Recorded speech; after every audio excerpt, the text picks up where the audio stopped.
ಎಲ್ಲ ಯುವ ಮಿತ್ರರಿಗೂ ಇವತ್ತಿನ ಯುವವಾಣಿ ಕಾರ್ಯಕ್ರಮಕ್ಕೆ ಆತ್ಮೀಯವಾದ ಸ್ವಾಗತ. ತಂತ್ರಜ್ಞಾನ ಇಂಜಿನಿಯರಿಂಗ್ ಕ್ಷೇತ್ರದಲ್ಲಿ ಅಗ್ರ ಸ್ಥಾನ ಪಡೆದಂಥವರು, ಅಗ್ರಮಾನ್ಯ ಹೆಸರು ಸರ್ ಎಂ ವಿಶ್ವೇಶ್ವರಯ್ಯನವರು. ಅವರ ಮಿದುಳನ್ನ ಪ್ರಿಸರ್ವ್ ಮಾಡಿ ಇಟ್ಟಿದ್ರಂತೆ. ಯಾಕೆ ಅಂತಂದರೆ ಅದು ಹೇಗೆ ಅಷ್ಟೊಂದು ಯೋಚನೆ ಮಾಡ್ತಿತ್ತು, ಅಷ್ಟೊಂದು ಬುದ್ಧಿವಂತಿಕೆಯಾಗಿ ಕೆಲಸ ಮಾಡ್ತಿತ್ತು ಅಂತ ಹುಡುಕ್ತಾ ಇದ್ರಂತೆ. ಆ ಬುದ್ಧಿವಂತಿಕೆ ಇವತ್ತಿನ ಯುವ ಪೀಳಿಗೆಯಲ್ಲಿ ಇದೆಯಾ ಅಂತ ಹುಡುಕೋ ಹಾಗೆ ನಮ್ಗನ್ಸತ್ತಲ್ವಾ? ಯಾಕೆ ಮತ್ತೊಬ್ಬ ವಿಶ್ವೇಶ್ವರಯ್ಯನವರು ಹುಟ್ಟು ಬರಲಿಲ್ಲ ಅನ್ನೋ ಆಲೋಚನೆನೂ ಬರುತ್ತೆ.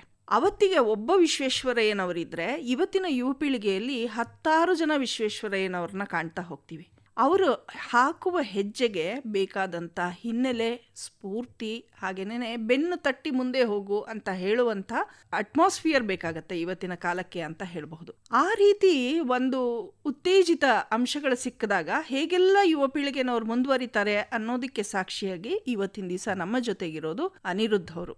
ಇವರು ತಮ್ಮದೇ ಆದಂಥ ತಂತ್ರಜ್ಞಾನವನ್ನು ಅಭಿವೃದ್ಧಿಪಡಿಸಿ ಅದರಲ್ಲಿ ಉದ್ಯಮವನ್ನು ಕೂಡ ಸ್ಥಾಪನೆ ಮಾಡ್ತಾ ಇದ್ದಾರೆ. ಈ ಹಿನ್ನೆಲೆಯಲ್ಲಿ ಇವತ್ತಿನ ದಿನಕ್ಕೆ ಅನಿರುದ್ಧ್ ಅವರ ಪರಿಚಯ ಮಾಡ್ಕೊಳ್ಳೋದೇ ಸೂಕ್ತ ಅಂತ ಹೇಳಿ ನಾವು ನಮ್ಮ ಸ್ಟುಡಿಯೋಗೆ ಅನಿರುದ್ಧ್ ಅವ್ರನ್ನ ಕರೆಸಿದ್ದೀವಿ. ನಮಸ್ಕಾರ ಅನಿರುದ್ಧ್ ಅವರು. ನಮಸ್ಕಾರ ಮೇಡಮ್. ನಾನು ಹೇಳ್ತಾ ಇದ್ದೆ, ವಿಶ್ವೇಶ್ವರಯ್ಯನವರು ಎಲ್ರಿಗೂ ಆದರ್ಶನೇ ಅಲ್ವಾ? ಅದರಲ್ಲೂ ನೀವು ತಂತ್ರಜ್ಞಾನ ಕ್ಷೇತ್ರದಲ್ಲಿರೋರಿಗೆ ತುಂಬ ಆದರ್ಶ ಅನಿಸುತ್ತೆ. ಪ್ಲಸ್ ಮೈಸೂರಲ್ಲಿ ಬೆಳೆದವ್ರಿಗೆ ಯಾವಾಗಲೂ ಫೀಲ್ಡ್ ಟ್ರಿಪ್ಪಿಂದ ಹಿಡಿದು ಎಲ್ಲ ಕಡೆನೂ ಅವರ ಮೆಮೊರೀಸ್ ಇದೆ. ನಮ್ಮ ಎಜುಕೇಷನ್ ಸಿಸ್ಟಮ್ ಪೂರ್ತಿ ಅವ್ರದ್ದು ಸಿಂಬಲಿಸಮ್ ಇದೆ. ಹೌದು ಹೌದು. ನೀವು ಏನು ಓದಿದ್ರಿ ತಂತ್ರಜ್ಞಾನದಲ್ಲಿ? ಮೊದಲನೇದಾಗಿ ಬೇಸಿಕ್ ಆಗಿ ನನ್ನ bachelor of science in research ಅಂತ ಒಂದು ಪ್ರೋಗ್ರಾಮ್ ಇದೆ. Bachelor of science programme usually 3 ವರ್ಷದ ಪ್ರೋಗ್ರಾಮ್ ಆಗಿರುತ್ತೆ. ಬಟ್ ಇಂಡಿಯನ್ ಇನ್ಸ್ಟಿಟ್ಯೂಟ್ ಆಫ್ ಸೈನ್ಸಲ್ಲಿ 4 ಇಯರ್ ಪ್ರೋಗ್ರಾಮ್ ಅದು. ಅವರು ದೇ ಆಫರ್, ಅವ್ರ ಪ್ರೋಗ್ರಾಮ್ ಹೆಸರು ಬ್ಯಾಚುಲರ್ ಆಫ್ ಸೈನ್ಸ್ ರಿಸರ್ಚ್ ಅಂತ. ಆ ಪ್ರೋಗ್ರಾಮಲ್ಲಿ 100 ಸೀಟ್ಸ್ ಅಷ್ಟೇ ಅವೈಲಬಲ್ ಎವ್ರಿ ಇಯರ್. ಆ್ಯಂಡ್ ಆ 100 ಜನದಲ್ಲಿ ಆ್ಯಂಡ್ ಪ್ರೋಗ್ರಾಮ್ ಹೆಂಗೆ ನಡೆಯುತ್ತೆ ಅಂದರೆ, ಆ 100 ಜನ ಫಸ್ಟ್ ಇಯರ್ ಆಲ್ಮೋಸ್ಟ್ ಎಲ್ಲ ಸಬ್ಜೆಕ್ಟ್ಗಳು ಸ್ಟಡಿ ಮಾಡ್ತಾರೆ. Physics, biology, chemistry, mathematics. 1.5 ವರ್ಷ ಆದಮೇಲೆ ಯಾವ ಸಬ್ಜೆಕ್ಟ್ ನಿಮಗೆ ಇಂಟ್ರೆಸ್ಟ್ ಇದೆಯೋ, ಈಗ ನನಗೆ ಮ್ಯಾಥಮ್ಯಾಟಿಕ್ಸಲ್ಲಿ ತುಂಬ ಇಂಟ್ರೆಸ್ಟ್ ಇತ್ತು, ಮ್ಯಾಥಮ್ಯಾಟಿಕ್ಸ್ ಆ್ಯಂಡ್ ಕಂಪ್ಯೂಟರ್ ಸೈನ್ಸಲ್ಲಿ. ಸೊ ಯಾವ ಸಬ್ಜೆಕ್ಟ್ ಇಂಟ್ರೆಸ್ಟ್ ಇದೆಯೋ ಅದರಲ್ಲಿ ಮೇಜರ್ ಮಾಡ್ಬೋದು ಅಂತ ಒಂದು ಆಪ್ಷನ್ ಕೊಡ್ತಾರೆ. ಅಂದರೆ ಇನ್ನು ಉಳಿದ 2.5 ವರ್ಷಗಳು, ಇನ್ನು ಉಳಿದ 2.5 ವರ್ಷಗಳಲ್ಲಿ ನೀವು ಆ ಸಬ್ಜೆಕ್ಟ್ ಮಾತ್ರ ಸ್ಟಡಿ ಮಾಡ್ತೀರಾ. ಸೊ ನಾನು ನನ್ನ ಸ್ಪೆಷಾಲಿಟಿನ ಮ್ಯಾಥಮ್ಯಾಟಿಕ್ಸಾಗಿ ಚೂಸ್ ಮಾಡಿದೆ, ಯಾಕೆಂದರೆ ನಂಗೆ ಅಲ್ಲಿ ತುಂಬ ಇಂಟ್ರೆಸ್ಟ್ ಇತ್ತು. ನೆಕ್ಸ್ಟ್ 2.5 years ಬರೀ ಮ್ಯಾಥಮ್ಯಾಟಿಕ್ಸ್ ಆ್ಯಂಡ್ ಕಂಪ್ಯೂಟರ್ ಸೈನ್ಸ್ ನಾನು ಸ್ಟಡಿ ಮಾಡಿದೆ. ಆಮೇಲೆ ನಿಮ್ಗೊಂದು ಆಪ್ಷನ್ ಕೊಡ್ತಾರೆ, 1 year ಎಕ್ಸ್ಟ್ರಾ ಓದಿದ್ರೆ ನೀವು ಮಾಸ್ಟರ್ಸ್ ಡಿಗ್ರಿನೂ ಬರುತ್ತೆ. ಬಟ್ ನಾನು ಅದು ಚೂಸ್ ಮಾಡಲಿಲ್ಲ, 4 year bachelor of science degree choose ಮಾಡಿದೆ ಮ್ಯಾಥಮ್ಯಾಟಿಕ್ಸ್.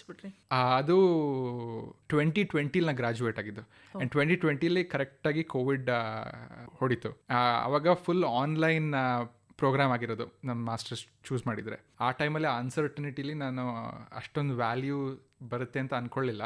ಸೊ ಅದಕ್ಕೆ ನಾನು ಡಿಸೈಡ್ ಮಾಡಿದೆ 4 ವರ್ಷದ ಡಿಗ್ರಿ ಸಾಕು, ಈಗ ನಾನು ಬೇರೆ ಏನೋ ಟ್ರೈ ಮಾಡೋಣ ಅಂತ ಹೋದೆ. ಆ ಟೈಮಲ್ಲಿ ನಿಮ್ಮ ತಲೆನಲ್ಲಿ ಏನು ಓಡ್ತಾ ಇತ್ತು? ಈಗ ಒಂದು ಬ್ಯಾಚುಲರ್ಸ್ ಡಿಗ್ರಿ ಬಂತು, ನೀವು ರಿಸರ್ಚ್ಗೆ ಮ್ಯಾಥಮ್ಯಾಟಿಕ್ಸ್ನೇ ತೊಗೊಂಡಿದ್ರಿ. ಏನು ಮಾಡ್ತೀನಿ ಮುಂದೆ ಅನ್ನೋದು ಏನಾದರೂ ಒಂದು ಚಿತ್ರಣ ಇತ್ತ ನಿಮಗೆ? ನಮ್ಮ ಪ್ರೋಗ್ರಾಮಲ್ಲಿ ನನಗೆ 16 ಜನ ಟೋಟಲ್ ಇದ್ರು ಮ್ಯಾಥಮ್ಯಾಟಿಕ್ಸ್ ಕ್ಲಾಸ್ಮೇಟ್ಸ್. ನನಗೆ ನನ್ನ ಸೇರಿಸಿ 16 ಜನ ಇದ್ರು. ಇನ್ನು ಮಿಕ್ಕಿದ 15 ಜನ PhD ಮಾಡ್ತಿದ್ದಾರೆ. ಟಿಪಿಕಲ್ ಪಾತ್ ಅಂತ ಹೇಳಿದ್ರೆ ಬ್ಯಾಚುಲರ್ ಆಫ್ ಸೈನ್ಸ್ ಮುಗಿಸಿ ಇದರ 1 year ಮಾಸ್ಟರ್ಸ್ ಮಾಡ್ತಾರೆ, ಆಮೇಲೆ PhD ಜಾಯ್ನ್ ಆಗ್ತಾರೆ. ಆ್ಯಂಡ್ ನನ್ನ classmates some of the best ಪ್ಲೇಸಸಲ್ಲಿ PhDs ಮಾಡ್ತಿದ್ದಾರೆ. Massachusetts institute of technology, Georgia tech, university of California Berkeley. So I think natural path ಇದ್ದಿದ್ದು PhD ಮಾಡಲಿಕ್ಕೆ in mathematics or computer science. But ಅದೇ ಟೈಮಲ್ಲಿ Covid ಹೊಡೆದಿರೋದ್ರಿಂದ ನಾನು ಯೋಚನೆ ಮಾಡಿದೆ, first 2 years or 1 year online ಮಾಡೋಕ್ಕೆ ರೆಡಿ ಇದ್ದೀನ ಅಂತ. ಆ ಟೈಮಲ್ಲಿ ನಾನು ರೆಡಿ ಇರಲಿಲ್ಲ. ಸೊ ಅದಕ್ಕೆ ನಾನು ಬೇರೆ ಏನಾದ್ರು ಟ್ರೈ ಮಾಡೋಣ ಅಂತ ಹೊರಟೆ. ಏನು ಟ್ರೈ ಮಾಡಿದ್ರಿ? ಆವಾಗ ಆ್ಯಕ್ಚುಲಿ ಹೊರಗಡೆ ಹೋಗೋಕ್ಕಾಗ್ತಿರ್ಲಿಲ್ಲ, ಏನು ಮಾಡೋಕ್ಕಾಗ್ತಿರಲಿಲ್ಲ, ತುಂಬ ಕಷ್ಟ ಟೈಮ್ ಇತ್ತು. ನನ್ನದೇ ಏನಾರು ಪ್ರೋಗ್ರಾಮ್ಸ್ ಡೆವಲಪ್ ಮಾಡೋಕ್ಕೆ ಟ್ರೈ ಮಾಡಿದೆ ನಾನು ಆವಾಗ. ಫಸ್ಟ್ ಏನು ಮಾಡಿದೆ ಅಂದರೆ, ಸ್ಟಾಕ್ ಮಾರ್ಕೆಟ್ ಅನಲೈಸ್ ಮಾಡಲಿಕ್ಕೆ ಪ್ರೋಗ್ರಾಮ್ ಡೆವಲಪ್ ಮಾಡೋಕ್ಕಾಗುತ್ತಾ ಅಂತ ಟ್ರೈ ಮಾಡಿದೆ. ಸ್ಟಾಕ್ ಮಾರ್ಕೆಟ್ ಎಷ್ಟು ಕಾಂಪ್ಲೆಕ್ಸ್ ಅಂದರೆ ಅದನ್ನ ಅನಲೈಸ್ ಮಾಡೋರು Nobel prize winners almost. Like ಚೆನ್ನಾಗಿ ಅನಲೈಸ್ ಮಾಡಿದ್ರೆ ನೊಬೆಲ್ ಪ್ರೈಸ್ ಬರುತ್ತೆ, ಅಷ್ಟು ಕಾಂಪ್ಲೆಕ್ಸ್ ಎಕೋಸಿಸ್ಟಮು. 20 ವರ್ಷದ ಹುಡುಗಂಗೆ ಅದೆಲ್ಲ ಹೊಳೆಯಲ್ಲ, ಏನಾದರೂ ಮಾಡ್ಬೋದು ಅಂತ ಅನ್ಸುತ್ತೆ. ಅವಾಗ ಟ್ರೈ ಮಾಡಿದೆ. ಬಟ್ ಅಷ್ಟೊಂದು ಎಫೆಕ್ಟಿವ್ ಆಗಿರಲಿಲ್ಲ, ಬಿಕಾಸ್ ವೆರಿ ಕಾಂಪ್ಲೆಕ್ಸ್ ಫೀಲ್ಡ್ ಅದು. ಸ್ಟಾರ್ಟ್ ಆದಾಗ ನನಗೆ ಡಿಫ್ರೆಂಟ್ ಕಾನ್ಸೆಪ್ಟ್ಸ್ ಇನ್ನೂ ಎಕ್ಸ್ಪ್ಯಾಂಡ್ ಆಗಿ ಶುರು ಆಯಿತು. ಆ್ಯಂಡ್ ನಾನು ಡಿಸೈಡ್ ಮಾಡಿದೆ, I want to work in some cutting edge piece of technology ಅಂತ. ಈಗ ನೀವು ಹೇಳಿದ್ರಿ ಮ್ಯಾಥ್ಸ್ ಅಲ್ಲಿ ನೀವು ರಿಸರ್ಚ್ ಮಾಡಿದ್ರಿ ಅಂತ, ಮುಂದಕ್ಕೆ ನೀವು ಹೋಗಿದ್ದು ಪ್ರೋಗ್ರಾಮ್ ಡೆವಲಪ್ ಮಾಡೋದಕ್ಕೆ. ಇದು ಮ್ಯಾಥ್ಸ್ಗಿನ್ನ ಬೇರೆಯದೇ ಕ್ಷೇತ್ರ ಅಲ್ವಾ? ನಮ್ಮ ಪ್ರೊಫೆಸರ್ ಪ್ರಕಾರ ನೀವು ಮ್ಯಾಥ್ಸ್ ಓದಿದ್ರೆ ಏನಾದರೂ ಮಾಡ್ಬೋದು. Biology scientist with math background, physicist with deep math background. Math ಎಷ್ಟು ಜನರಲ್ ಪರ್ಪಸ್ ಅಂದರೆ ಮ್ಯಾಥಮೆಟಿಕ್ಸ್ ಓದಿದ್ರೆ ಏನಾದರೂ ಮಾಡ್ಬೋದು. ಬಟ್ ಕಂಪ್ಯೂಟರ್ ಸೈನ್ಸ್ ಮ್ಯಾಥಮೆಟಿಕ್ಸ್ ತುಂಬ ಹೈಲಿ ಲಿಂಕ್ಡ್. ಸೊ ಮ್ಯಾಥಮೆಟಿಕ್ಸ್ ಒಳ್ಳೆ ಫೌಂಡೇಶನ್ ಇದ್ದರೆ ಕಂಪ್ಯೂಟರ್ ಸೈನ್ಸ್ ಆರಾಮಾಗಿ ಬರುತ್ತೆ. ಬಟ್ ಅದು ಉಲ್ಟಾ ಒಂದು ಸ್ವಲ್ಪ ಹಾರ್ಡರ್ ಅನಿಸಿದೆ ನನಗೆ. ಈಗ ನೀವು ಪ್ರೋಗ್ರಾಮ್ ಬರೀಬೇಕು ಅಂದರೆ, ಪ್ರೋಗ್ರಾಮ್ ಡೆವಲಪ್ ಮಾಡಬೇಕು ಅಂತಂದರೆ, when you have to write a program, ಅದಕ್ಕೆ ನಿಮಗೆ ಸಾಫ್ಟ್ವೇರ್ ನಾಲೆಡ್ಜ್ ಇರೋದು ಅಗತ್ಯ ಇದೆ ಅಲ್ವಾ? ಅಗತ್ಯ ಇದೆ. ಬಟ್ ಆ ಫೀಲ್ಡ್ ಹೆಂಗೆ ಅಂದರೆ, ಒಂದು ಲ್ಯಾಪ್ಟಾಪ್ ಇದ್ದರೆ ನಿಮಗೆ ಎಲ್ಲ ಎಕ್ವಿಪ್ಮೆಂಟ್ ಇದ್ದಂಗೆ, ಯೂಸರ್ ಫ್ರೆಂಡ್ಲಿ ಹಂಗಂತಲ್ಲ. ಲೈಕ್ ಈಗ ಬಯಾಲಜಿಲಿ ಏನಾದ್ರು ಮಾಡಬೇಕು, ಒಂದು ಎಕ್ಸ್ಪೆರಿಮೆಂಟ್ಸ್ ಕಂಡಕ್ಟ್ ಮಾಡಬೇಕು ಅಂದರೆ ಒಂದು ಫುಲ್ ಲ್ಯಾಬ್ ಅಗತ್ಯ ಇದೆ, ಟೆಸ್ಟ್ ಟ್ಯೂಬ್ಸಿಂದ ಹಿಡಿದು ಸ್ಪೆಕ್ಟ್ರಾಮೀಟರ್ಸಿಂದ ಹಿಡಿದು, ಆಯಿತಾ. ಬಟ್ ಕಂಪ್ಯೂಟರ್ ಸೈನ್ಸ್ ಕಲ್ತ್ಕೊಳ್ಳಿಕ್ಕೆ ಒಂದು ಲ್ಯಾಪ್ಟಾಪ್ಗಿಂತ ಇನ್ನೂ ಜಾಸ್ತಿ ಏನು ಬೇಕಾಗಿಲ್ಲ.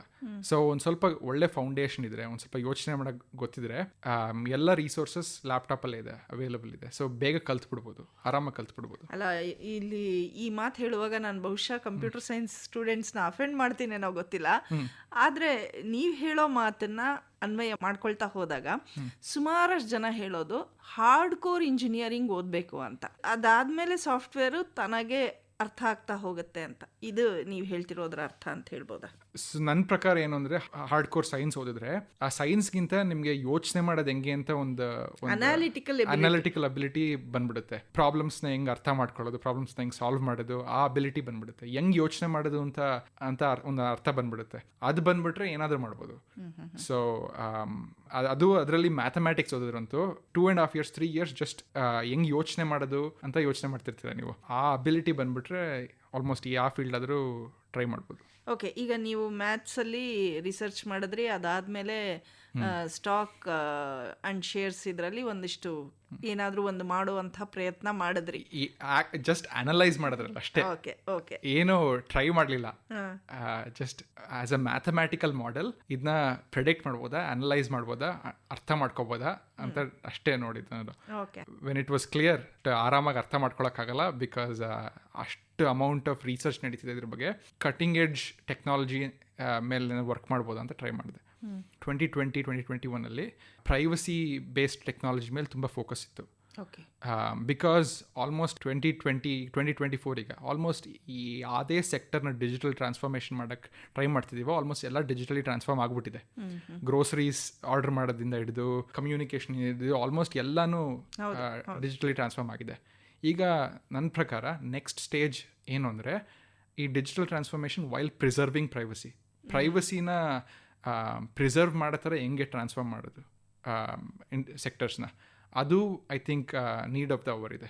ಯಾಕೆಂದರೆ ನೀವು ಹೇಳುವಾಗ ನನಗೊಂದು ಅನ್ಸೋದು, ಈಗ ನಾವು ಒಂದು ಆ್ಯಪ್ ಡೌನ್ಲೋಡ್ ಮಾಡ್ತೀವಿ, ಅದರಲ್ಲಿ ಪ್ರೈವಸಿ ಕಂಡೀಷನ್ಸ್ ಅಂತ ಇರುತ್ತೆ, ಯಾರು ಓದಲ್ಲ ಅದನ್ನು. ಹೌದು, ಅಗ್ರಿ ಅಷ್ಟೇ. ಅದಾದ ಕೂಡಲೇನೆ ನಮಗೆ ಬೇರೆ ಬೇರೆ ನಂಬರ್ಸಿಂದ ಕಾಲ್ಸ್ ಬರೋದು, ಬೇರೆ ಬೇರೆ ಮೆಸೇಜಸ್ ಬರೋದು, ಮೇಲ್ ಬರೋದು ಎಲ್ಲ ಶುರು ಆಗುತ್ತೆ. ಇದ್ದಕ್ಕಿದ್ದಂಗೆ ನನ್ನ ಫೋನ್ ಯಾಕೋ ವಿಯರ್ಡ್ ಆಗಿ ಬಿಹೇವ್ ಮಾಡ್ತಿದೆ ಅಂತ ಅನ್ಕೊಂತೀವಿ ಹೊರತು, ನಾನು ಇದಕ್ಕೆ ಮುಂಚೆ ಏನು ಮಾಡಿದೆ ಅಂತ ಯೋಚನೆ ಮಾಡೋಷ್ಟು ನಮಗೆ ವ್ಯವಧಾನ ಇಲ್ಲ. ಹೌದು, ಅದೇನು ಪ್ರಾಬ್ಲಮ್ ಏನು ಅಂದರೆ, ನಮ್ಮ ಫೋನ್ ನಂಬರ್ನ ನಾವು ಎಲ್ಲ ಕಡೆ ಕೊಡ್ತೀವಿ. ಕೊಡೋಕ್ಕಿಂತ ಮುಂಚೆ ಒಂದು 2 ನಿಮಿಷ ಯೋಚನೆ ಮಾಡಲ್ಲ. ಎಲ್ಲ ಆ್ಯಪ್ಗಳಿಂದ ಹಿಡಿದು ಅಂಗಡಿಗಳಿಂದ ಹಿಡಿದು ಯಾವುದೇ ವೆಬ್ಸೈಟ್ಗಳು ವಿಸಿಟ್ ಮಾಡಿದ್ರು ಫೋನ್ ನಂಬರ್ ಧಾರಾಳವಾಗಿ ಕೊಡ್ತೀವಿ. OTP ಬರುತ್ತೆ ಅಂತ ಒಂದು ಕಾರಣಕ್ಕೋಸ್ಕರ ನಮ್ಮ ಫೋನ್ ನಂಬರ್ನೇ ಕೊಟ್ಬಿಡ್ತೀವಿ. ನಾವು ಆ ಪ್ರೈವಸಿ ಪಾಲಿಸಿ ಓದಿದ್ರೆ ಅರ್ಥ ಆಗುತ್ತೆ ನಿಮಗೆ. ಆ ಫೋನ್ ನಂಬರ್ನ ಆ ಕಂಪನಿ ಆಲ್ಮೋಸ್ಟ್ ಏನಾದರೂ ಮಾಡ್ಬೋದು, ಬೇರೆಯವ್ರಿಗೆ ವ್ಯಾಪಾರ ಮಾಡ್ಬೋದು ನಿಮ್ಮ ಫೋನ್ ನಂಬರ್ನ. ಆ ಫೋನ್ ನಂಬರ್ಗೆ ಅಟ್ಯಾಚ್ ಆಗಿರೋ ಬೇರೆ ಇನ್ಫಾರ್ಮೇಷನ್ನ ನಾವು ಅವ್ರು ಅರ್ಥ ಮಾಡ್ಕೋಬೋದು. ಹಲವಾರು ವಿಧಾನಗಳಿದೆ ಆ ಫೋನ್ ನಂಬರ್ನ ಯೂಸ್ ಮಾಡೋದ್ರಲ್ಲಿ. ಪ್ಲಸ್ ಆ ಫೋನ್ ನಂಬರ್ ಇಟ್ಕೊಂಡೆ ವಾಪಸ್ ನಿಮಗೆ ಸ್ಪ್ಯಾಮು ಕಳಿಸ್ಬೋದು ಅವರು. ರೆಗ್ಯುಲೇಷನ್ಸ್ ಇಂಪ್ರೂವ್ ಆಗ್ತಿದೆ around privacy. But regulation is ಒಂದು ಥರ ಕಂಟ್ರೋಲ್ ಮಾಡೋದ್ರಲ್ಲಿ ರೆಗ್ಯುಲೇಷನ್, ಇನ್ನೊಂದು ಥರ ಏನಂದರೆ ಟೆಕ್ನಾಲಜಿಯಿಂದನೇ ಕಂಟ್ರೋಲ್ ಮಾಡ್ಬೋದು. ಟೆಕ್ನಾಲಜಿಯಿಂದನೇ ಪ್ರೈವಸಿನ ಪ್ರಿಸರ್ವ್ ಮಾಡೋಕ್ಕಾಗತ್ತಾ? ಪ್ರೈವಸಿನ ಅಂದರೆ ಥರ್ಡ್ ಪಾರ್ಟಿ ಶೇರಿಂಗನ್ನು ಅವಾಯ್ಡ್ ಮಾಡ್ಬೋದು. ಯೂಸರ್ಸ್ಗೆ ಆ ಕಂಟ್ರೋಲ್ ಕೊಟ್ಟರೆ. ಈಗ ಆ್ಯಸ್ ಎ ಯೂಸರ್ ನಿಮ್ಮ ಪರ್ಸನಲ್ ಇನ್ಫಾರ್ಮೇಷನ್ ಎಲ್ಲಾದರೂ ಸಬ್ಮಿಟ್ ಮಾಡಿದ್ರೆ ಆ ಕಂಪನಿದು ಸರ್ವರ್ಗಳಿಗೆ ಹೋಗುತ್ತೆ ಆ ಇನ್ಫಾರ್ಮೇಷನ್. ಈಗ ಸ್ವಲ್ಪ ರೆಗ್ಯುಲೇಷನ್ ಇದೆ, ಅವರು ಯಾರು ಕೊಡ್ಬೋದು ಆ ಇನ್ಫಾರ್ಮೇಷನ್, ಯಾರು ಕೊಡೋಕ್ಕಾಗಲ್ಲ ಅಂತ. It is up to the company. ಆ ಕಂಪನಿ ಒಬೇ ಮಾಡಬೇಕು ಆ ರೂಲ್ಸ್ ಆ್ಯಂಡ್ ರೆಗ್ಯುಲೇಷನ್ಸ್ನ. ಪ್ಲಸ್ ಆ ರೂಲ್ಸ್ ಆ್ಯಂಡ್ ರೆಗ್ಯುಲೇಷನ್ಸ್ ಕಂಟ್ರಿ ಮೇಲೆ ಕಂಟ್ರಿ ಡಿಪೆಂಡ್ ಆಗುತ್ತೆ, ಎಷ್ಟು ಎಥಿಕಲ್ ಇರುತ್ತೆ ಕಂಪನಿನೂ ಹೋಗುತ್ತೆ. ಸೊ ಸುಮಾರು ಸ್ಮಾಲ್ ಕಂಪನಿಗಳೆಲ್ಲ ಅದೆಲ್ಲ ಯೋಚನೆ ಮಾಡಲ್ಲ ತುಂಬ. ನಿಮ್ಮ ಫೋನ್ ನಂಬರ್ ಸಿಕ್ಕಿದ್ರೆ ಬೇರೆಯವ್ರಿಗೆ ಶೇರ್ ಮಾಡ್ತಾರೆ, ಬೇರೆಯವ್ರಿಗೆ ವ್ಯಾಪಾರ ಮಾಡ್ತಾರೆ. ನಾವೇ ನಮ್ಮ ಇನ್ಫಾರ್ಮೇಷನ್ ಯಾರ ಹತ್ರ ಇದೆ ಅಂತ ಕಂಟ್ರೋಲ್ ಮಾಡೋಕ್ಕಾದ್ರೆ ನಮ್ಮ ರೈಟ್ ಟು ಪ್ರೈವಸಿ ಇನ್ನೂ ಸ್ಟ್ರೆಂಥನ್ ಆಗುತ್ತೆ. ಸೊ ಅದಕ್ಕೆ ನಾನು ಏನು ಯೋಚನೆ ಮಾಡಿದೆ ಅಂದರೆ, ಈಗ ಪ್ರೈವಸಿ ಪ್ರಿಸರ್ವ್ ಆಗೋ ಥರ, ಪ್ರೈವಸಿನ ಕಾಪಾಡೋ ಥರ ಟೆಕ್ನಾಲಜಿ ಡೆವಲಪ್ ಮಾಡೋಕ್ಕಾದ್ರೆ ಅದು ನೀಡ್ ಆಫ್ ದಿ ಅವರ್ ಥರ ಅನಿಸ್ತು ನನಗೆ. ಸೊ ಆವಾಗ ಏನು ನಿಮ್ಮದೇ ಆದ ಒಂದು ಇದನ್ನು ಶುರು ಮಾಡ್ಕೊಳ್ಳೋಕ್ಕೆ. ಸೊ ನನ್ನ ಮ್ಯಾಥಮ್ಯಾಟಿಕ್ಸ್ ಆ್ಯಂಡ್ ಕ್ರಿಪ್ಟೋಗ್ರಫಿ ಬ್ಯಾಕ್ಗ್ರೌಂಡ್ ಇರೋದ್ರಿಂದ ಸೊ ನಾವು ಏನು ಟ್ರೈ ಮಾಡೋಕ್ಕೆ ಶುರು ಮಾಡಿದ್ವಿ ಅಂದರೆ, ಇಬ್ಬರು ಮಾತಾಡಬೇಕು ಅಂದರೆ, ನೀವು ಮಾತಾಡಬೇಕು ಅಂದರೆ ನಾನು ನಿಮಗೆ ನನ್ನ ಫೋನ್ ನಂಬರ್ ಕೊಡ್ತೀನಿ, ನೀವು ನಿಮ್ಮ ಫೋನ್ ನಂಬರ್ ನಂಗೆ ಕೊಡ್ತೀರಾ. ಸಮ್ ಪರ್ಸನಲ್ ಇನ್ಫಾರ್ಮೇಷನ್ ಎಕ್ಸ್ಚೇಂಜ್ ಮಾಡೋಕ್ಕಾಗುತ್ತೆ. ಅಥವಾ ಫೋನ್ ನಂಬರ್ ಇಲ್ಲ ಅಂದರೆ ಯೂಸರ್ ನೇಮೋ ಇಮೇಲ್ ಐ ಡಿನೋ ಏನೋ ಒಂದು ಐಡೆಂಟಿಫೈಯರ್, ನಿಮಗೆ ಯುನೀಕ್ ಆಗಿರೋ ನಿಮಗೆ ಒಂದು ಐಡೆಂಟಿಫೈಯರ್ ಅಂತ ಇಶ್ಯೂ ಆಗಿ ಅದನ್ನ ಎಕ್ಸ್ಚೇಂಜ್ ಮಾಡ್ತೀವಿ. ಈ ಐಡೆಂಟಿಫೈಯರ್ ಇಲ್ಲದೇ ಇಬ್ಬರನ್ನ ಕನೆಕ್ಟ್ ಮಾಡ್ಬೋದಾ? ನಾನು ಒಂದು ಅಂಗಡಿ ಜೊತೆನೋ ಅಥವಾ ನಾನು ನಿಮ್ಮ ಜೊತೆನೋ ಇದು ಮಾತಾಡ್ಬೋದು, ಕನೆಕ್ಟ್ ಮಾಡ್ಬೋದು, ಬಟ್ ಏನೂ ಇನ್ಫಾರ್ಮೇಷನ್ ಶೇರ್ ಆಗಿರಲ್ಲ. ಆ ಥರ ಏನಾದ್ರು ಟೆಕ್ನಾಲಜಿ ಕ್ರಿಯೇಟ್ ಮಾಡ್ಬೋದಾ ಅಂತ ಶುರು ಮಾಡಿದ್ವಿ. ಆ್ಯಂಡ್ ಎಷ್ಟು ಜನ ಶುರು ಮಾಡಿದ್ರಿ? ಇಬ್ರು. ಆ ಟೈಮಲ್ಲಿ ಕೋವಿಡ್ ಇರೋದ್ರಿಂದ ನಾನು ಮತ್ತು ನನ್ನ ಲಾಂಗ್ ಟರ್ಮ್ ಫ್ರೆಂಡ್ ಒಬ್ಬ ಇದ್ದ, ಇಬ್ರು ಬೆಂಗಳೂರಲ್ಲಿ ಸ್ಟಕ್ ಆಗಿದ್ವಿ. ಹೊರಗಡೆ ಹೋಗಕ್ಕಾಗಲ್ಲ, ತುಂಬ ಕೆಲಸ ಮಾಡೋಕ್ಕಾಗಲ್ಲ, ಕೈ ಕರೀತಿತ್ತು ಏನೋ ಕೆಲಸ ಮಾಡಲಿಕ್ಕೆ, ಮನಸ್ಸಮಾಧಾನ ಏನೋ ಮಾಡ್ತಿದ್ದೀನಿ ಅಂತ. ಸೊ ಅದಕ್ಕೆ ಅವಾಗ ಶುರು ಮಾಡಿದ್ವಿ. ಶುರು ಮಾಡಿದ್ಮೇಲೆ ಓಕೆ ಡೆವಲಪ್ ಮಾಡ್ತಿದ್ದಂಗೆ ಒಂದು ಸ್ವಲ್ಪ ಕಾನ್ಫಿಡೆನ್ಸ್ ಜಾಸ್ತಿ ಆಗ್ತಾ ಹೋಯ್ತು. ಓಕೆ ಇದು ಮಾಡ್ಬೋದು, ಇದು ಇಂಪ್ರೂವ್ ಮಾಡ್ತಿರ್ಬೋದು ಅಂತ. ಸೊ ಆಲ್ಮೋಸ್ಟ್ ಒಂದು 6-7 months ಡೆವಲಪ್ ಮಾಡೋಕ್ಕೆ ಶುರು ಮಾಡಿದ್ವಿ ಟೆಕ್ನಾಲಜಿ. ಆ್ಯಂಡ್ 6-7 months ಡೆವಲಪ್ ಆದಮೇಲೆ ವಿ ಥಾಟ್ ಓಕೆ ಒಂದು ಮಿನಿಮಮ್ ವಯಬಲ್ ಪ್ರಾಡಕ್ಟ್ ಥರ ಕ್ರಿಯೇಟ್ ಮಾಡಿದ್ದೀವಿ. ಈಗ ಇನ್ನೊಂದು ಸ್ವಲ್ಪ ಅಡಿಷ್ನಲ್ ಫಂಡ್ಸ್ ರೇಸ್ ಮಾಡ್ಬೋದಾ, ಅದನ್ನ ಒಂದು ಸಂಸ್ಥೆಯಾಗಿ ಕನ್ವರ್ಟ್ ಮಾಡ್ಲಿಕ್ಕೆ, ಒಂದು ಸ್ಟಾರ್ಟಪ್ ಕನ್ವರ್ಟ್ ಮಾಡಲಿಕ್ಕೆ ಅದು ಮಾಡಿದ್ವಿ.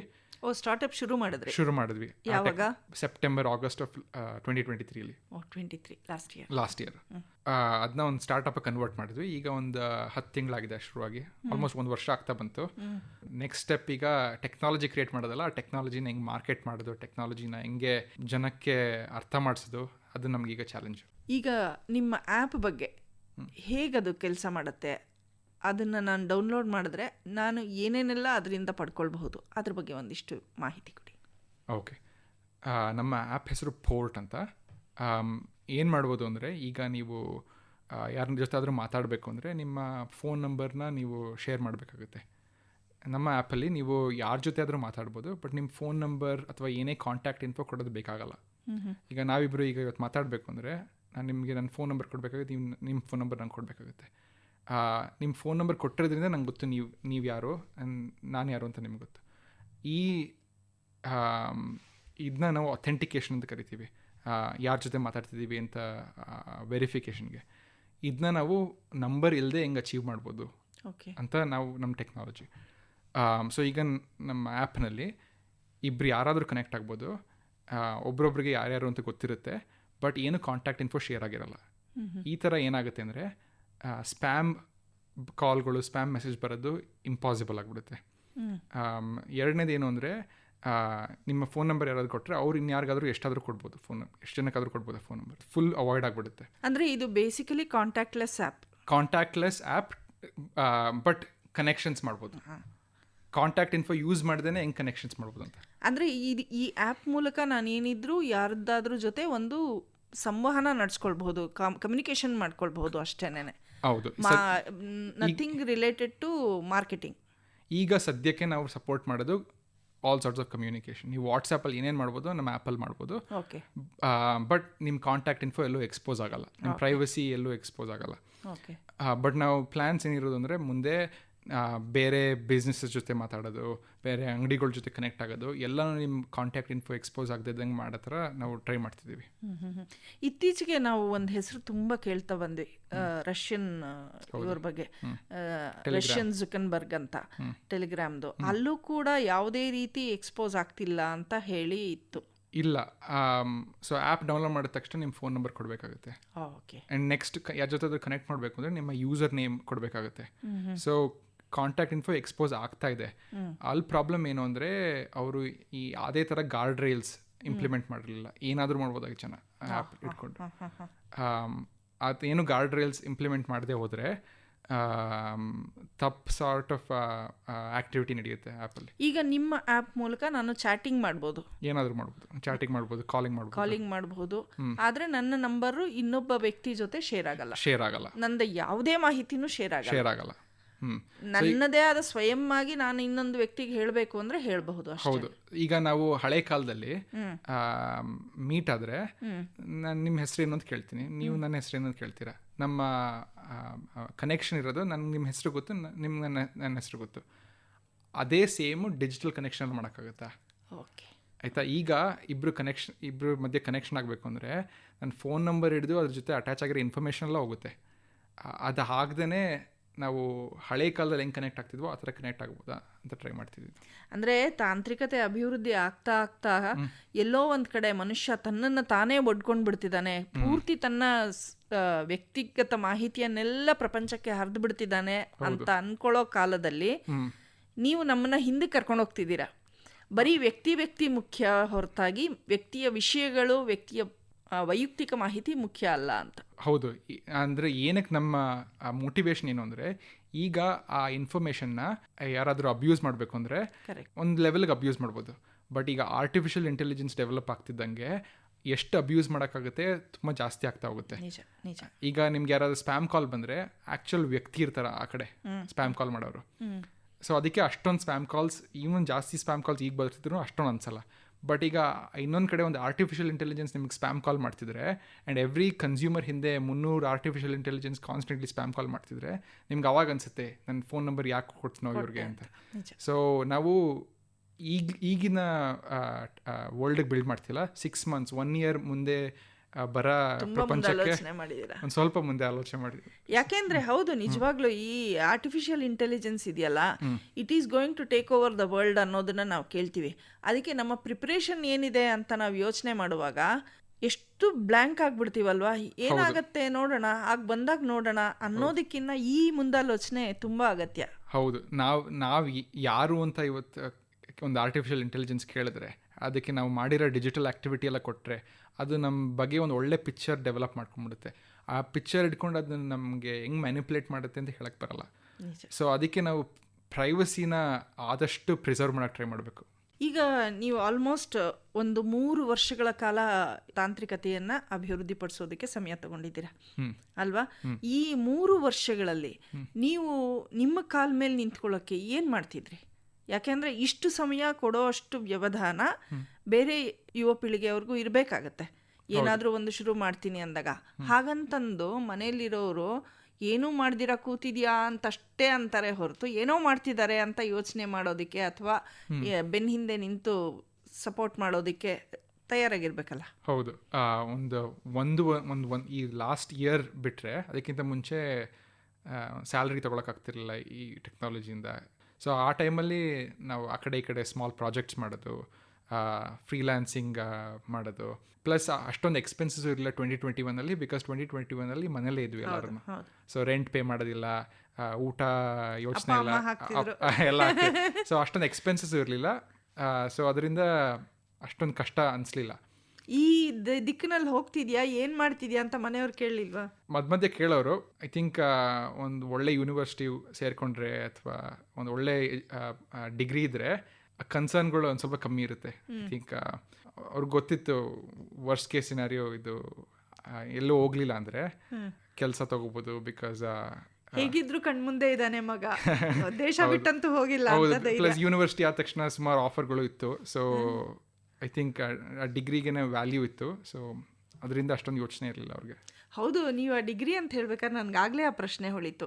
ಟೆಕ್ನಾಲಜಿ ಬಗ್ಗೆ ಹೇಳುವಾಗ ನಾನು ಆ ಪ್ರಶ್ನೆ ಕೇಳಿಲ್ಲ. ಇಡೀ ದೇಶದಲ್ಲಿ ಬರೀ 100 ಜನನ್ನಷ್ಟೇ ಇದೊಂದು ಡಿಗ್ರಿಗೆ ತಗೊಳ್ಳೋದು ಅಂತಂದಾಗ ನೀವು ಆ ಕಾಂಪಿಟೇಷನ್ ಹೇಗೆ ಫೇಸ್ ಮಾಡಿದ್ರಿ? ಅಂದರೆ ಸೆಕೆಂಡ್ PUC ಆದ ತಕ್ಷಣ ನೀವು ಇಲ್ಲಿ ಹೋಗಿದ್ದಲ್ವಾ? ಸೆಕೆಂಡ್ PUC ಆದ ತಕ್ಷಣ ಹೋಗಿದ್ದು. 80% ಪ್ರಿಪ್ರೇಷನ್, ಒಂದು 20% ಅದೃಷ್ಟ. KVPY ಅಂತ ನಾನು ಓದ್ಬೇಕಾದ್ರೆ ಒಂದು ಎಕ್ಸಾಮಿನೇಷನ್ ಇತ್ತು, ಕಿಶೋರ್ ವಿಜ್ಞಾನ್ ಪ್ರೋತ್ಸಾಹನ್ ಯೋಜನಾ ಅಂತ. ಈಗ ಆ ಕಾಂಪಿಟೇಟಿವ್ ಎಕ್ಸಾಮ್ ಇಲ್ಲ. ಸೊ ಆ ಟೈಮಲ್ಲಿ ಆ ಕಾಂಪಿಟೇಟಿವ್ ಎಕ್ಸಾಮ್ ಇದ್ದಿದ್ದು only for pure science, like engineering ಅಲ್ಲ, pure science, mathematics, biology, physics ಓದಬೇಕು ಅಂದರೆ. ಸೊ ನನಗೆ ಆ ಟೈಮಲ್ಲಿ ಥಿಯರಿಟಿಕಲ್ ಫಿಸಿಕ್ಸ್ಗೆ ಹೋಗ್ಲಿಕ್ಕೆ ತುಂಬ ಆಸೆ ಇತ್ತು. ನನಗೆ ತುಂಬ ಗ್ರೇಟ್ ವಿಜ್ಞಾನಿಗಳು ಥಿಯರಿಟಿಕಲ್ ಫಿಸಿಕ್ಸ್ ಆಗಿದ್ದು, ಐನ್ಸ್ಟೈನಿಂದ ಹಿಡಿದು ನೀಲ್ಸ್ ಬೋರಿಂದ ಹಿಡಿದು ಈಗ ರೀಸೆಂಟಾಗಿ ಆಪನ್ಹೈಮರ್ ಮೂವಿ ನೋಡಿದರೆ ಸುಮಾರು ಜನ ಅರ್ಥ ಆಗಿರುತ್ತೆ. ನನಗೆ ಥಿಯರಿಟಿಕಲ್ ಫಿಸಿಸಿಸ್ಟ್ ಆಗಬೇಕು ಅಂತ ಆಸೆ ಇತ್ತು. ಸೊ ಹಂಗೆ ಆ ಟೈಮಲ್ಲಿ ಹೋಗಬೇಕು ಅಂದರೆ ನಂಗೆ ಒಂದೇ ದಾರಿ ಇದ್ದಿದ್ದು, join Indian institute of science. ಅದು ಬಿಟ್ಟರೆ secondary institutions Indian institute of science education research ಅಂತ ಸುಮಾರು ಇದ್ದಾವೆ. But like primary highest ranked institution ಇದ್ದು ಇಂಡಿಯನ್ ಇನ್ಸ್ಟಿಟ್ಯೂಟ್ ಆಫ್ ಸೈನ್ಸ್. ತುಂಬ ಫೋಕಸ್ ಮಾಡಿದೆ ಈ KVPY ಎಕ್ಸಾಮಿನೇಷನ್ ಚೆನ್ನಾಗಿ ಮಾಡೋದ್ರಲ್ಲಿ. ಆ್ಯಂಡ್ ಅಗೇನ್ 20% ಅದೃಷ್ಟ, ಆ ದಿನ ಹೆಂಗೆ ಪರ್ಫಾರ್ಮ್ ಮಾಡ್ತೀರಾ ಆಮೇಲೆ ಹೋಗುತ್ತೆ. ಸೊ ಅದೃಷ್ಟ ನನ್ನ ಕಡೆ ಇತ್ತು. ಸೊ ಚೆನ್ನಾಗಿ ಮಾಡಿದೆ ಎಕ್ಸಾಮಲ್ಲಿ, ಒಳ್ಳೆ ರ್ಯಾಂಕ್ ಬಂತು. ಸೊ ಅಡ್ಮಿಷನ್ ಸಿಕ್ತು. ಅಡ್ಮಿಷನ್ ಸಿಕ್ಕಿರಲಿಲ್ಲ ಅಂದರೆ ನಾನು ಮೇ ಬಿ ದೆನ್ ಅವಾಗ ಯೋಚನೆ ಮಾಡಬೇ. ಬಟ್ ಅದೃಷ್ಟ ಏನು ಅಂದರೆ ಆ KVPY ಎಕ್ಸಾಮ್ ರಿಸಲ್ಟ್ಸು ಈಗ ಟಿಪಿಕಲಿ ಬೇರೆ ಎಕ್ಸಾಮಲ್ಲ ರಿಸಲ್ಟ್ಸ್ ಏಪ್ರಿಲ್ ಮೇಯಲ್ಲಿ ಬಂದರೆ ಇದು ಜಾನ್ವರಿಲೇ ಬಂದ್ಬಿಡುತ್ತೆ. ನಂಗೆ ಜಾನ್ವರಿಲೇ ಗೊತ್ತಾಗೋಯ್ತು. ಸೊ ನೀವು ಇಂಡಿಯನ್ ಇನ್ಸ್ಟಿಟ್ಯೂಟ್ ಆಫ್ ಸೈನ್ಸ್ಗೆ ಹೋಗ್ತೀರಾ ಅಂತ ಡಿಸೈಡ್ ಮಾಡ್ಕೊಂಡ್ಬಿಟ್ಟಿದ್ದೆ. ಮನೆಯಲ್ಲಿ ಬೇರೆ ಇದಕ್ಕೆ ಹೋಗು ಅಂತ ಏನು ಬಲವಂತ ಇರಲಿಲ್ಲ? ಇಲ್ಲ ಆ ಥರ ಏನಿರಲಿಲ್ಲ. ಯಾಕೆಂದರೆ ಪ್ಯೂರ್ ಸೈನ್ಸ್ ಅಂತ ಹೇಳಿದ ತಕ್ಷಣ ಫಸ್ಟ್ ಪೋಷಕರಿಗೆ ಬರೋದು, ಅಯ್ಯೋ ಇಷ್ಟೊಂದು ಬುದ್ಧಿವಂತ, ಇಷ್ಟು ಚೆನ್ನಾಗಿ ಓದ್ತಾನೆ, ಏನು ಎಲ್ಲ ಬಿಟ್ಬಿಟ್ಟು ಬರೀ ಪ್ಯೂರ್ ಸೈನ್ಸ್ ಓದ್ತೀನಿ ಅಂತಾನೆ ಅಂತ ಹೇಳ್ತಾರೆ. ಬಟ್ ಆ ಪ್ಯೂರ್ ಸೈನ್ಸ್ಗಿರೋ ವ್ಯಾಲ್ಯೂ ಅರ್ಥ ಆಗೋದು ತುಂಬ ಕಡಿಮೆ. ಆರ್ಥಿಕತೆ ದೃಷ್ಟಿಯಿಂದ ನೋಡಿದಾಗ ಪ್ಯೂರ್ ಸೈನ್ಸ್ ಬೇಡ, ಬೇರೆದಕ್ಕೆ ಹೋಗಲಿ ಅಂತ ಹೇಳೋ ಅಂಥದ್ದೇ ಇರುತ್ತೆ. ಹೌದು. ಅಂದರೆ ಅದು ಏನಕ್ಕಾಗಿದೆ ಅಂದರೆ ಈ secondary pure science institutes may be ಅಲ್ಲಿಂದ ಕೆಲಸ ಸಿಗೋದು ಒಂದು ಸ್ವಲ್ಪ ಕಷ್ಟ. ಬಟ್ ಟಾಪ್ ಯೂನಿವರ್ಸಿಟಿಲಿ ಪ್ಯೂರ್ ಸೈನ್ಸ್ ಮಾಡಿದರೆ ಐ ಥಿಂಕ್ ಈವನ್ ಆ ದಿಕ್ಕಿನಲ್ಲಿ ನೋಡಿದ್ರೆ ಕೆಲಸನೂ ಡೆಫಿನೆಟ್ಲಿ ಆರಾಮಾಗಿ ಸಿಗುತ್ತೆ. ಇವತ್ತು ನೀವು ಸ್ಟಾರ್ಟಪ್ ಮಾಡೋದಕ್ಕೆ ಬೇಕಾದಂಥ ಏನು ಬೇಸಿಕ್ ಫೌಂಡೇಶನ್ ಏನಿದೆ ಅದು ನಿಮಗೆ IISc ತುಂಬ ಚೆನ್ನಾಗಿ ಸಿಕ್ತು ಅಂತ ಅಂದ್ಕೊಳ್ತೀನಿ. ಅಟ್ಲೀಸ್ಟ್ ಟೆಕ್ನಾಲಜಿ ಆಸ್ಪೆಕ್ಟ್ ಸಿಕ್ತು. ಅಂದರೆ ರಿಸರ್ಚ್ ಓರಿಯೆಂಟೇಷನ್ ಬೇಕಲ್ಲ, ರಿಸರ್ಚ್ ಓರಿಯೆಂಟೇಷನ್ ಬೇಕು. ಬಟ್ ಈಗ ಅರ್ಥ ಆಗ್ತಿದೆ ಅದೊಂದೇ ಓರಿಯೆಂಟೇಷನ್ ಮಾತ್ರ ಅಲ್ಲ, ಬೇರೆ ಓರಿಯೆಂಟೇಷನ್ಸ್ ಇದೆ, ಬಿಸ್ನೆಸ್ ಓರಿಯೆಂಟೇಷನ್ಸ್ ಇದೆ. ಅದೆಲ್ಲ ಒಂದು ಸ್ವಲ್ಪ ಐ ಥಿಂಕ್ ನಾನಾಗೆ ಇನ್ನೂ ಡೆವಲಪ್ ಮಾಡ್ಕೋತಾ ಇದ್ದೀನಿ ಅಂತ ಅನ್ಕೋತೀನಿ ನಾನು. MBA ಬಗ್ಗೆ ಯೋಚನೆ ಮಾಡ್ತಿದ್ದೀರಾ? ಇಲ್ಲ, ಈಗ ಇದು ಡೀಪ್ ಎಂಡ್ ಆಫ್ ದ ಪೂಲಲ್ಲಿ ಆಗೋಗಿದೆ. ಈಗ ಏನು ಮಾಡೋಕ್ಕಾಗಲ್ಲ. ಈಗ ಇಳಿದ್ಮೇಲೆ ಚಳಿ ಇರಲಿ ಮಳೆ ಇರಲಿ ಇಲ್ಲೇ ನಿಂತ್ಕೋಬೇಕು ನೀವು. ಅದೇ ಎಕ್ಸಾಕ್ಟ್ಲಿ, ಮುಳುಗ್ದಿರಂಗೆ ನೋಡ್ಕೋಬೇಕು. ಓಕೆ, ಈಗ 2020ರಿಂದ 2023ರವರೆಗೂ ನೀವು ಬೇಕಾದಂಥ ಒಂದು ಬೇಸಿಕ್ ಕೆಲಸ ಏನಿದೆ ನಿಮ್ಮ ಈ ಒಂದು ಉದ್ಯಮಕ್ಕೆ ಬೇಕಾದಂಥದ್ದನ್ನೆಲ್ಲ ಮಾಡಿದ್ರಿ. ಈಗ ಕಳೆದ 10 ತಿಂಗಳಿಂದ ಇದು ಒಂದು ಸ್ಟಾರ್ಟಪ್ ಅಂತ ಶುರು ಮಾಡಿ ಇಲ್ಲಿ ಹೆಜ್ಜೆ ಇಟ್ಟಿದ್ದೀರಾ. ಇದಕ್ಕೆ ಬೇಕಾದಂಥ ಫೈನಾನ್ಸಸ್ ಹೇಗೆ ಒದಗಿಸ್ಕೊಂಡ್ರಿ? ನಾವೇನು ಮಾಡಿದ್ವಿ ಅಂದರೆ, ನಾವು ಫಸ್ಟು ಆ ಟೆಕ್ನಾಲಜಿ ಅಟ್ಲೀಸ್ಟ್ ಒಂದು minimum version of the technology create ಮಾಡಿದ್ವಿ. ಆ ಟೆಕ್ನಾಲಜಿ ಇಟ್ಕೊಂಡು ಆವಾಗ ನಾವು ಫಂಡ್ ರೈಸ್ ಮಾಡೋಕ್ಕೆ ಟ್ರೈ ಮಾಡಿದ್ವಿ. ನಮ್ಮದು ಮಿನಿಮಮ್ ಟೆಕ್ನಾಲಜಿ ಇರೋದ್ರಿಂದ ಅಷ್ಟೊಂದಿಂದ ಕಷ್ಟ ಆಗಲಿಲ್ಲ ನಮಗೆ ಫಂಡ್ಸ್ ರೈಸ್ ಮಾಡಲಿಕ್ಕೆ. ಬರೀ ಐಡಿಯಾ ಇಟ್ಕೊಂಡು ಫಂಡ್ಸ್ ರೈಸ್ ಮಾಡೋಕ್ಕೆ ಟ್ರೈ ಮಾಡಿದ್ರೆ ಒಂದು ಸ್ವಲ್ಪ ಕಷ್ಟ ಇದೆ ಅಲ್ಲಿ. ಈಗ ಫಂಡ್ಸ್ ರೈಸ್ ಮಾಡೋದು ಅಂದರೆ ಈಗ ನಿಮ್ಮ ಥರದವರೇ ಯಾರೋ ಯುವ ಪೀಳಿಗೆನವ್ರು ಇದ್ದಾರೆ, ಈ ಮಾತನ್ನ ಕೇಳಿಸ್ಕೊತಾ ಇದ್ದಾರೆ. ಅವ್ರಿಗನ್ಸುತ್ತೆ ನನ್ನ ಹತ್ರನೂ ಈ ಥರದ್ದು ಎಷ್ಟೊಂದು ಐಡಿಯಾಸ್ ಇದೆ, ನಾನು ಏನಾದ್ರು ಮಾಡಬೇಕು ಅಂದರೆ ಹೆಜ್ಜೆ ಹಾಕಬೇಕು, ಹೇಗೆ ಹಾಕೋದು ಅಂತ ನನಗೆ ಗೊತ್ತಿಲ್ಲ.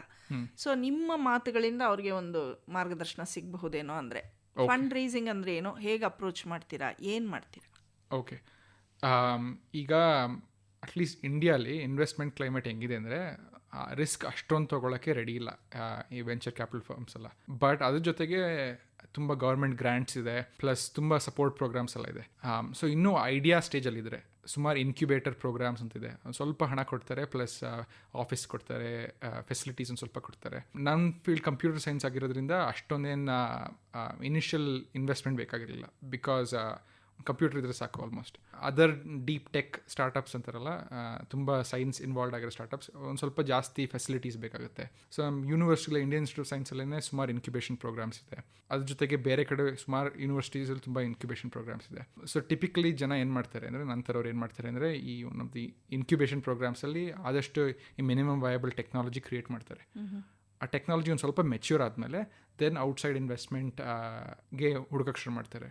ಬೇರೆ ವೆಂಚರ್ ಕ್ಯಾಪಿಟಲ್ ಫರ್ಮ್ಸ್ಗೆ ತೋರಿಸ್ಕೊಂಡು ಈ ಟೆಕ್ನಾಲಜಿನ ಟ್ರೈ ಮಾಡ್ತಾರೆ. ಟೆಕ್ನಾಲಜಿ ಸ್ಟ್ರಾಂಗ್ ಆಗಿದ್ರೆ, ಪ್ಲಸ್ ಒಂದು ಕ್ಲಿಯರ್ ಪ್ಲ್ಯಾನ್ ಇದ್ದರೆ, how to build a company, ಒಂದು ಕಂಪನಿ ಹೆಂಗೆ ಕ್ರಿಯೇಟ್ ಮಾಡೋದು ಆ ಟೆಕ್ನಾಲಜಿ ಇಟ್ಕೊಂಡು, ಅಷ್ಟೊಂದೇನು ತುಂಬ ಕಷ್ಟ ಆಗಲ್ಲ. ಓಕೆ, ಈಗ ನೀವು ಒಂದು ಟೆಕ್ನಾಲಜಿ ಡೆವಲಪ್ ಮಾಡಿದ್ದೀರಾ, ನೀವು ಈ ವೆಂಚರ್ ಕ್ಯಾಪಿಟಲ್ ಇನ್ಸ್ಟಿಟ್ಯೂಷನ್ಸ್ ಹತ್ರ ಹೋಗಿ you raise the fund. So ಆವಾಗ ನೀವು ನಿಮ್ಮ ಟೆಕ್ನಾಲಜಿಯನ್ನು ಅವ್ರ ಜೊತೆ ಶೇರ್ ಮಾಡಿದ್ರೆ IPR ಏನಾಗುತ್ತೆ, intellectual property rights? So technology demo ಮಾಡೋದು is different, technology sharing is different. Most of the time share ಮಾಡೋಕ್ಕೆ they have to be like, ಈಗ ನಿಮ್ಮದು ನ್ಯಾನೋ ಟೆಕ್ನಾಲಜಿ ಏನೋ ಪ್ರಾಜೆಕ್ಟ್ ಇದೆ, ಅವರು ನ್ಯಾನೋ ಟೆಕ್ನಾಲಜಿ ಎಕ್ಸ್ಪರ್ಟ್ಸ್ ಆಗಿರಬೇಕು ಅರ್ಥ ಮಾಡ್ಕೊಳ್ಳಿಕ್ಕೆ ಟೆಕ್ನಾಲಜಿ. ಬಟ್ ಆ ಟೆಕ್ನಾಲಜಿ ಉಪಯೋಗ ಏನು ಅಂತ ಅರ್ಥ ಮಾಡ್ಕೊಳ್ಳಿಕ್ಕೆ ತುಂಬ ಆರಾಮ. ಸೊ ಈಗ ನಮ್ಮ ಕೆಲವು ಪ್ರೊಫೆಸರ್ಸ್ ಇದ್ದಾರೆ, ತುಂಬ ಮೆಡಿಕಲ್ ರಿಸರ್ಚಲ್ಲಿ ತುಂಬ ಕೆಲಸ ಮಾಡ್ತಿದ್ದಾರೆ. ಆ ಮೆಡಿಕಲ್ ಔಟ್ಕಮ್ ಏನು ಅರ್ಥ ಮಾಡ್ಕೊಳ್ಳಿಕ್ಕೆ ತುಂಬ ಆರಾಮ, ಬಟ್ ಆ ಟೆಕ್ನಾಲಜಿ ಅರ್ಥ ಮಾಡ್ಕೊಳ್ಳಿಕ್ಕೆ ಕಷ್ಟ. ಪ್ಲಸ್ ಲೀಗಲ್ ಪ್ರೊಟೆಕ್ಷನ್ಸ್ ತೊಗೋಬೋದು, ಪೇಟೆಂಟ್ ಮಾಡ್ಬೋದು, ಸುಮಾರು ಪ್ರೊಟೆಕ್ಷನ್ಸ್ ಫೈಲ್ ಮಾಡ್ಬೋದು. ಸೊ ಅದೇನು ಅಷ್ಟೊಂದು ಚಾಲೆಂಜ್ ಅಲ್ಲ. ಓಕೆ. ಸೊ ಈಗ ನೀವು ಫಂಡ್ ರೈಸ್ ಮಾಡಿದ್ರಿ, ಫಂಡ್ ರೈಸ್ ಮಾಡಿ ನಿಮ್ಮದೇ ಆದ ಒಂದು ಸಂಸ್ಥೆಯನ್ನು ಆರಂಭ ಮಾಡಿದ್ರಿ. ಹೇಗೆ ನಡೀತಾ ಇದೆ ಈಗ? ನಮ್ಮ ಟೆಕ್ನಾಲಜಿ ಸುಮಾರು ಇಂಪ್ರೂವ್ ಆಗಿದೆ. ಈಗ ಒಂದು ಯೂಸರ್ ಬೇಸ್ ಬಿಲ್ಡ್ ಆಗ್ತಾ ಇದೆ. ಅದು ಬಿಟ್ಟರೆ ಈಗ ಇಬ್ಬರು ಟೆಕ್ನಾಲಜಿ ಕ್ರಿಯೇಟ್ ಮಾಡೋದು ಮತ್ತು ಒಂದು ಟೀಮ್ ಟೆಕ್ನಾಲಜಿ ಕ್ರಿಯೇಟ್ ಮಾಡೋಕ್ಕೂ ವ್ಯತ್ಯಾಸ ಈಗ ಗೊತ್ತಾಗ್ತಿದೆ.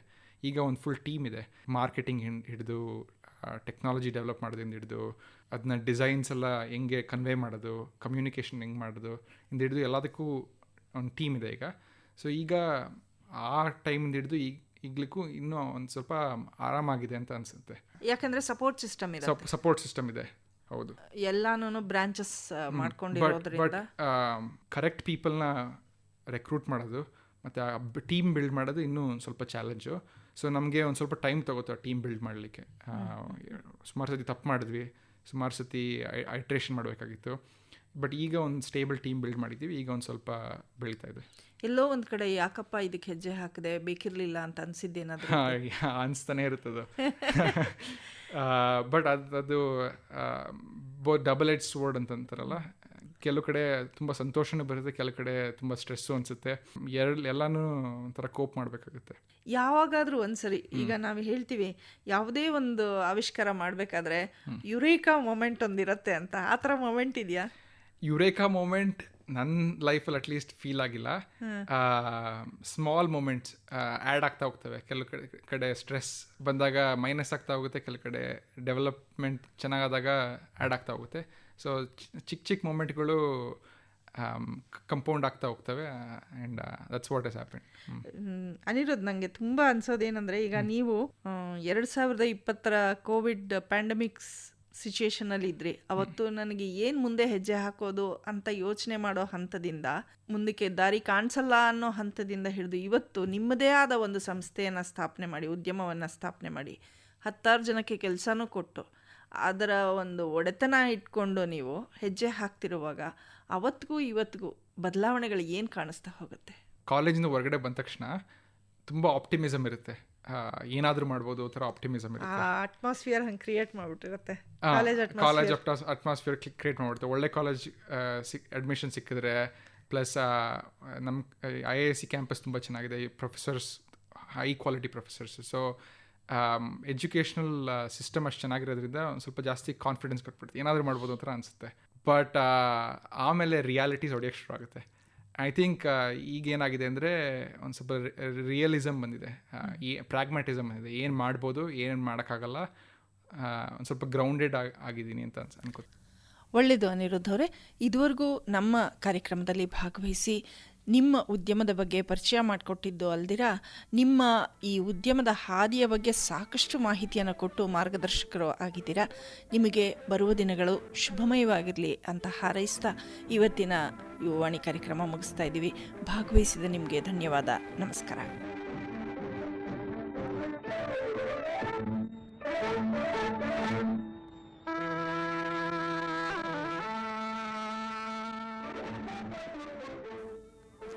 ಕೇಳುಗರೆ, ಇವತ್ತಿನ ಯುವವಾಣಿ ಕಾರ್ಯಕ್ರಮದಲ್ಲಿ ನಮ್ಮ ಜೊತೆಗಿದ್ದವರು ಸ್ವಯಂ ಉದ್ಯಮಿ ಅನಿರುದ್ಧ್ ಬಾಲಸುಬ್ರಹ್ಮಣ್ಯಂ. ಇಂಜಿನಿಯರ್ಸ್ ಡೇ ಹಿನ್ನೆಲೆಯಲ್ಲಿ ಈ ಉದ್ಯಮಿಯ ಪರಿಚಯವನ್ನು ಇದುವರೆಗೂ ನೀವು ಮಾಡಿಕೊಂಡ್ರಿ. ಈ ಕಾರ್ಯಕ್ರಮ ನಿಮಗೆ ಉಪಯುಕ್ತವಾಗಿದೆ ಅಂತ ಭಾವಿಸ್ತಾ ಇವತ್ತಿನ ಯುವವಾಣಿ ಕಾರ್ಯಕ್ರಮ ಮುಗಿಸ್ತಾ ಇದ್ದೀವಿ. ನಮಸ್ಕಾರ.